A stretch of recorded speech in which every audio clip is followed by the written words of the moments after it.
Mayong gabi, kanadatanan, mga igsoon, kung ako sa kapuyan, gamay kaayo ng puyan, 2 years old.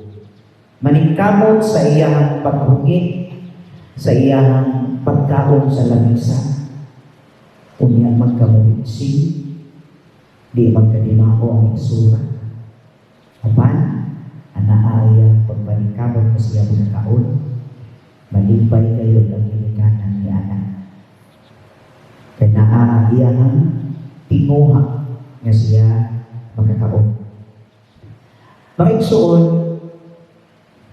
sa atong pagkatinunan o sa atong pagkabinuniyagan, mamahimong magkayamukan, mamahimong magkaburitsin o magkabuligid usab kita. Kana bitaw nga itong pagpaningkamot sa atong pagkakristohanon, pag-ahon na ang sinod, ang sipon, o ang tanan. Matarantar kita tungod sa atong kibuhaton diha sa pagpangalagan. Mga igsoon, kung wala kita nakabuhat pa niini, makaingon kita na layo, makaayon kita diha sa atong pagkabinunyagan. O karong adlaw, Red Wednesday, tungod din sa ulong nato ni Santos nga Lisa, no, ang kapistahan sa ato mga santos, ilabi na kayo ang atong paghandog kanila o pag-ampo sa tanang mga santos o mga martir. Kana bitaw ilang iula ang ilang dugo tungod sa pagtuo kan Kristo. Gawas na kita magkaburitsin, magkabulingin, o magkayamukan o agi sa atong pagpaningkamot na makapag kinabuhi kita ng Kristo kanon o sa kinigahagi. Alam ka na ito ang magkabulingin sa dugo diyan sa atong pagtuo. Kanabitaw sa amin ni Kristo, iyang iula, iyang dugo. Nasayang kitang tanan unsa ang kamatayon ni Kristo.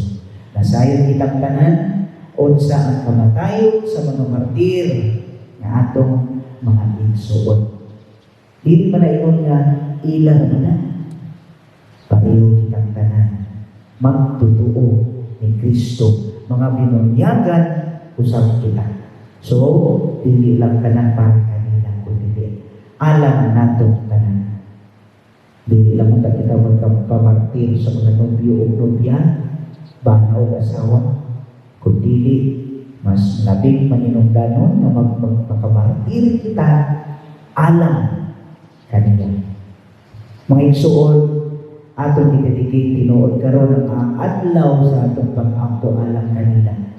Naunta, anaa, kanunay ang kadasig usab alam kanato.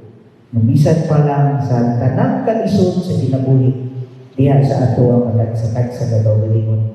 Bisan atong susiyon ang tagsa-tagsa diha sa pamilya. Anaa usab ang pagpakamartir. Anaa mga persecutions, sacrifices. Even kamo na kanunay na nagsimba. Anaa ang gamay nga mga panagbangi diha sa kadilipan. Atong hinumduman nga bisan ang atong pagpaningkamot uban sa Ginoo na nausap nila sa kadilipan ang mga tentasyon, ang taming o ang lihok sa yawa ang nausap ng palibig. Busak tanan ni mga pagsakripisyo o pagpaningkamot nato na kita mamahimo ta ng mga santos atong paningkamutan na diliutan kita mahitupaw sa mga daunan. Mga igsoon sa may mensahe ni alang ka natong tanan. Niining tanan natong pagsinati sa nagubot, niining pandemya na mao'y nakapiang sa atong pagbuhat diha sa maayo sa atong katilipan. Kung sa isaad diha, giginahanglan, anaa ang pagkamakalunayan. Kinahanglan consistent kita sa atong pagtuo. Kaya kung wala kini Lisod kayo, wala kita nakapalawon sa atong pagtuo. Iginahanglan usab nga kita anaa sa atong pagpaningkamot, mas mahadlokon unta kita sa Ginoo. Kay kung dili kita mahadlok sa Ginoo, mao kini ang gitawag nga sayo ang ato ang we are falling apart diya sa atong pagtuo. Instead, kung naa ang atong tuyo o tumong isip mga binunyanon diya sa atong pagpaningkamot na kita magalaan, mas dili ta kita malingla sa mga trials and tribulations o challenges sa kinabuhi. Focus kita. Ang tagalisod ni kay kung naan nila kita sa kahadlok, kita ba ng kahadlok, mao'y magdala ka nato sa pagkalimot na ang Ginoo anaari ay nagpahigit. Sa atong kalimot, sa atong kahadlok, makalimot kita na ang Ginoo nagpahabot di ay sa atong pagtawag kaniya. Let us remember nga gisuwat sa Biblia, Proverbs 9:10, fear is not from the Lord. Kunya, kung mahadlok kita sa Ginoo, the beginning of fear is the beginning of wisdom. Fear is not from the Lord. Busa mga igsoon sa tanan ni atong nasinati, tanan nga kalubot, kalisod, kabalaka, ayaw kagoon.